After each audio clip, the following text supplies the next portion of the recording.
السلام علیکم، welcome to one my YouTube channel جس کا نام ہے روف لرننگ اکیڈمی۔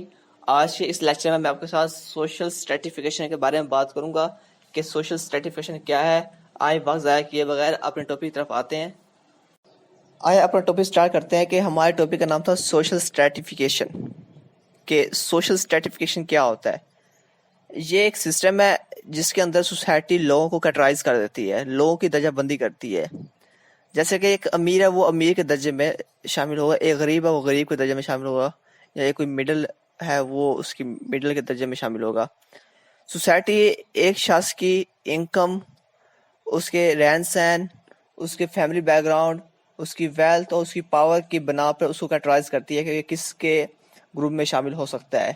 اگر اس کی پاور اچھی ہے، وہ اچھی اس کی انکم ہے، اچھی پاور ہے، اچھا بیک گراؤنڈ ہے، اچھے فیملی بیک گراؤنڈ ہے اس کا، تو وہ ہائی انکم سوسائٹی میں انوالو ہوگا، ہائی انکم کلاس میں شامل ہوگا۔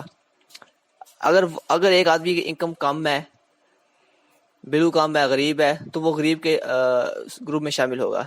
اسے کہتے ہیں سوشل اسٹریٹیفیکیشن۔ اور یہ جو سوشل اسٹریٹیفیکیشن ہے یہ کنٹری ٹو کنٹری ویری کرتا ہے۔ جیسے کہ ایک یو ایس اے کا بندہ ہے، وہاں پہ وہ غریب ہے، لیکن وہ جب پاکستان میں آ کے رہنا شروع کرتا ہے تو اس کے جو وہاں کے جو پیسے اس کے ڈالر تھے، جب وہ پاکستان میں آ کے چینج ہوئے، پاکستان پیسے میں چینج ہوئے، پیسے میں چینج ہونے کے بعد وہ یہاں کا ریچسٹ مین بن سکتا ہے، یہاں کا امیر ترین آدمی بن سکتا ہے۔ تو یہ اس نے ویری کیا نا کنٹری ٹو کنٹری۔ پہلے وہاں پہ وہ غریب تھا لیکن یہاں پہ آ کے امیر بن گیا۔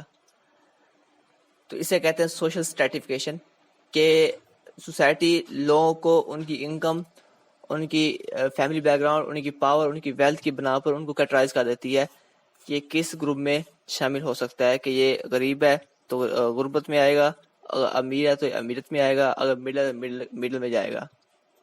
اسے کہتے ہیں سوشل اسٹریٹیفیکیشن۔ اگر آپ کو ہماری ویڈیو اچھی لگی ہو تو پلیز سبسکرائب کریں ہمارے یوٹیوب چینل کو، لائک کریں، کمنٹ کریں، شیئر کریں، اور ساتھ ساتھ بیل آئکن کے بٹن کلک کریں تاکہ ہماری ہر آنے والی نیو ویڈیو کا نوٹیفیکیشن سب سے پہلے آپ تک پہنچے۔ تھینک یو، خدا حافظ۔